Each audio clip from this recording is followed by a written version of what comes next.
All right. Welcome back, Just Car Rob. What are you doing today, Rob? Well, we got this new Astro 1/8 pencil type die grinder, 56,000 RPM, lightweight, ideal for tight spots. Twist throttle. We got it set up on the air line to our big air compressor. That's the ideal for cleaning dies, rotors, backing plates, brake pads, motor mounts, plus many other applications. Designed for high-speed porting and finishing of small parts. Okay, well, we're not using it for that. We're using it to carve. All right, so what are we carving? Let's put this box off the side here, all stuff in there. We got some wrenches. Got some wrenches for changing our burrs. It came with the fitting to plug into your, or to hook it onto this so you can plug it into the airline. All right? Let's see, important. All repairs must be sent to Astro Pneumatics, South El Monte, California. All right. Hey, look. Here's all the parts. They want you to send it in, but they'll sell you the parts. I guess that's so it voids their warranty, right? Astro's a pretty big company. They make a lot of mechanics tools, impact guns, LED lights, all kinds of stuff like that. This video is sponsored by Jordy Johnson. Jordy sent this to us to try out. Because I told him I had one that I got from Harbor Freight. And I bent it. Because I was using it in the garage. Okay? I bent it, this thing here, so it shakes like a dog pooping peach pits now. But this one is branded by Astro. I can tell you it's a much nicer one than the one from Harbor Freight, just by, you know, this is more heavy duty, this is more heavy duty. The body and throttle look the same. I don't know what the internals are. I haven't taken it apart. So we got that, right? So basically, we're just going to do a little tool review. And we'd also like to thank Kevin Strickland for sending us some cottonwood bark. He sent us a box of cottonwood bark. Look at the schmutz on this table. So thank you, Kevin Strickland. I appreciate it, buddy. We appreciate the support. Hey, we also got these guys here we can do a little review on. I was perusing Amazon like I do, you know how I do. And I found these. Come on, show the people. Come on. You gotta be kidding me. Ha-ha! They were hiding. These are 1-inch shank, they call them ball-in mills, but I'm blind anyway. It feels pretty pointy to me. And I did use these on that dragon field that we made. Right? I like it. Come on, focus. Focus, focus. Okay? Single flute twist. Maybe we'll throw one of them in here. So we have got to start, because this thing is going to blow dust all over the place. It is rear exhaust. You got this tube here, right? But this is an air pig, okay? You're going to have a pretty good size compressor to keep up with this guy. Now my little SCM, if I get, if he wants to come out and say hi. Want to say hi? Sure, I'll say hi. Okay, there he is. He's saying hi. Okay? Not much of a size difference. Well, this does not have a speed control on it. You have to control it with a pressure regulator, okay? But this runs, I can run this at 20 PSI, spins at 400,000 RPM, okay? This guy, I have to run at like 80 to 90 PSI. And yeah, right there it says 90 PSI. And it only does 56,000 RPM. This guy doesn't use air. It's like sipping the air, and this guy's like, this is like your 3-cylinder Geo. This is like your big block drag racing Chevy. It just eats it all it can. Okay, so we're going to have to turn on, because I know this bark is going to throw a lot of dust. They always do. We're going to have to turn on the air. This guy, this is what he sounds like. Does not sound like the devil tool. If your dentist is using a tool that sounds like that, don't go to him, because it's going to hurt. So you see, you can go variable speed with this one. The other one, the only way you can do that is with the pressure regulator. All right, so we'll throw one of these guys in here. We'll carve a little, maybe we'll carve a little wood spirit face in here. I don't know, maybe we'll carve it right here. You can see it's kind of a weird, it's on a weird corner. That would be, if you're going to hang it, it would hang like that. So I guess we'll carve a face over here. Look at that ridge running down there. We can use that for part of the nose, because it's almost, if you look at it, it looks like it's doggone near center, right? That ridge. So we're going to use that, maybe, I don't know. Maybe we use that for the nose. So let's get this thing started anyway. And I hope you're ready for the dreaded voiceover. Alright, we lost some footage there. Well, didn't miss much, just cutting that nose in. We're using a saber-tooth cone burr, flame burr. We're using this Astro air die grinder. Mini die grinder, I guess. Not many of them, just many in size. Cutting the eyes in. Cutting the eye mound in with it. And I'm right, this cottonwood bark is dusty, it always is.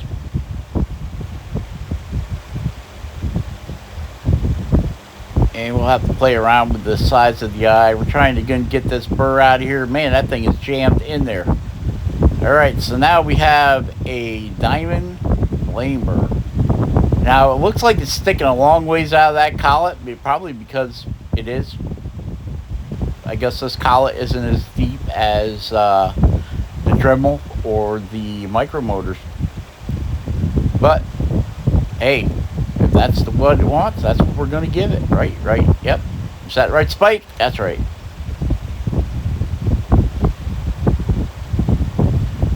And we're just going to mess around here with the eyes, getting them shaped with this diamond burr. And we have this thing wide open, so she's running 56. I don't know. I don't have a tag 12 meter thing to see what it actually does spin. The box says it spins 56,000 RPM, which is 10,000 more than our MasterCarve microcarver. That only spins 45,000, but our Oz goes up to 50, even though I've never run it at 50. But most of your torque with this air pencil grinder thing is generated by the speed. So if you turn it down, it becomes easy to stall. It's not like your car, you go to a lower gear to get more power. Don't work with that. Don't work that way. Okay, we're putting the snot holes in right there. Get ready to cut his nostrils in there. Just bring it up and around. We'll make them deeper in a minute. And you can see we're just digging that nose in there. We'll come back and take the face down later. We want to make that nose pop out, and then we'll come back and we'll feather that all that extra meat off his face here. He's going to go on a face diet quick. And we're just shaping. We're just having fun playing with this air tool.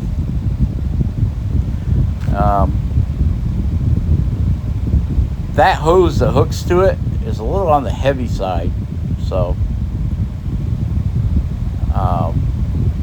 maybe if I had it hanging like I have the dremels, it'd be a little less stress on my wrist. Because I tell you, this thing, using it like this with that hose hanging down on the floor, will wear you out, or and make your wrist get hurting relatively quickly. That's why I decided to just go ahead and switch over to the micro motor, because all the weight in the micro motor is in the handpiece. You don't really feel that cord on there. And we got that little pointy burr in there that we got from Amazon. It was $15 for 5 of them. And I zoomed in there so you can see the nice thin lines this thing makes. It is a little grabby. I'll say it is a little grabby. With that single flute spiral, it's a little grabby. But nothing you can't control. Maybe if I turn this is running wide open to 46,000 RPM.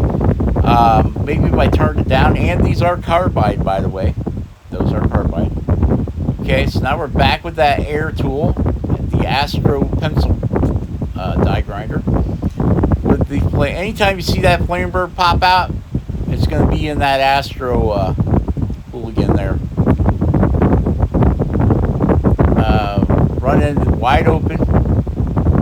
So I was having a little problem with it chattering with the saber tooth horse spur, but I could have been getting a little carried away with the pressure too. So, you know, soft wood, with soft wood it wants to bite more with bark. You know, even pine, I would believe that it would want to chatter, because it gets hogging away so much wood at one time, it loads up those teeth, and then it wants to bounce a little bit. So you just have to use perspective. You have to use a lighter touch when you're in softer woods. There you go. There's your dinner, so to speak. Cutting some crow's feet in there, and I'm gonna finish that other eye off camera. Okay, so now we're back again, and we have that little pointy burr in there. We're gonna trace out.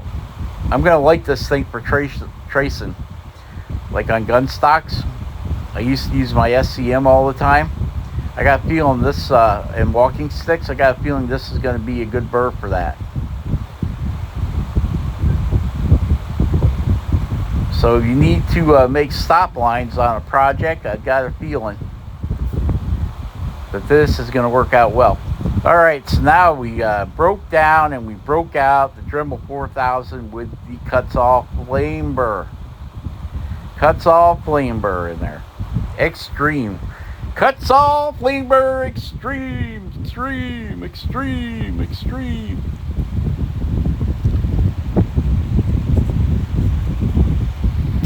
I don't know if you guys can hear it, but I'm getting a drink because it has been a heat wave where a heat wave where I live. It's been rocking 100 degrees almost every day this week with a relative humidity of like 70 to 75%. So it has been very sultry. Yes, we'll use that word, sultry. Now you can see we're cutting the cheeks in. Just kind of making a bookmark for them. Get rid of some of that wood under the old mustachio. This guy would have made, I think he would have made a good mountain man. If I had left more, which I could have, left more bark at the top because of that ridge that ran all the way up and down it, we could have made a beaver, bear, cat, pig, goat thing for a hat, I think. But opportunities missed. I should plan it out better, but I didn't. I just got this little piece of bark here, and I'm like, well, what are we going to do with this little piece of bark? So it's been that, you know, hide from the heat. August is usually the hottest month here. So you gotta hide from, you gotta beat the heat. Stay in the AC. It was so hot. I had a catfish walk up from the river and ask him for a drink of water. That's how hot it was. I'm surprised he wasn't a boiled catfish. And the only problem when you start getting high temps like that, you would think, oh, go jump in the lake, it'll cool you off. Well, then you got to deal with the stupid geese and the goose poop and the coli and swimmer's edge. It's the only problem when it gets that hot. All that bacteria starts gathering up in the lakes. Guess I could have went down to the river. Then you got to watch out for snakes. Yeah. I'm full of excuses.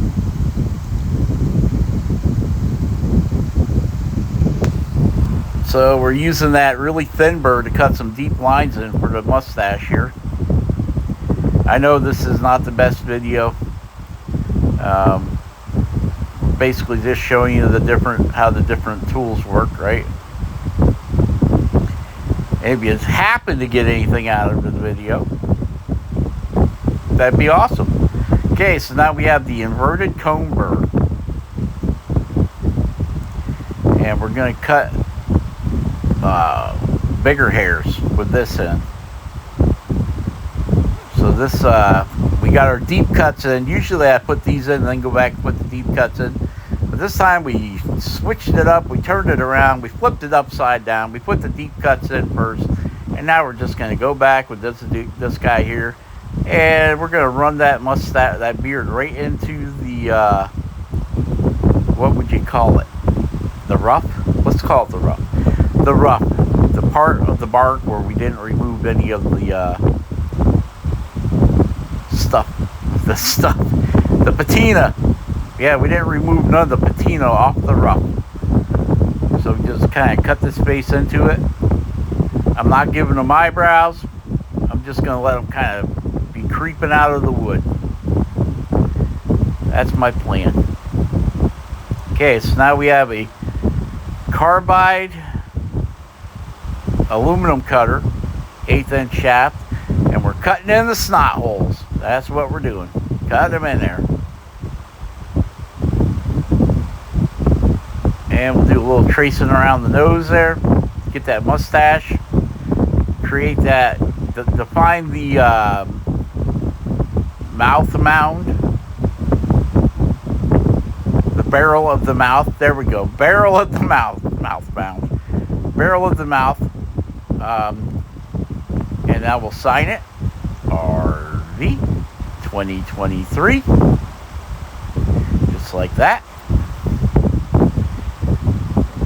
And we'll cut some pupils in those eyes. We're going to have them look into the right. The right. Have them looking to the right. Okay, there he is. All right. I said bye. There's a bear. That's what he's looking like. Might as well put a wall hanger on here while we're at it. So share, subscribe, and like. Be awesome. Carve something awesome. And we'll catch you on the next one. Bye-bye.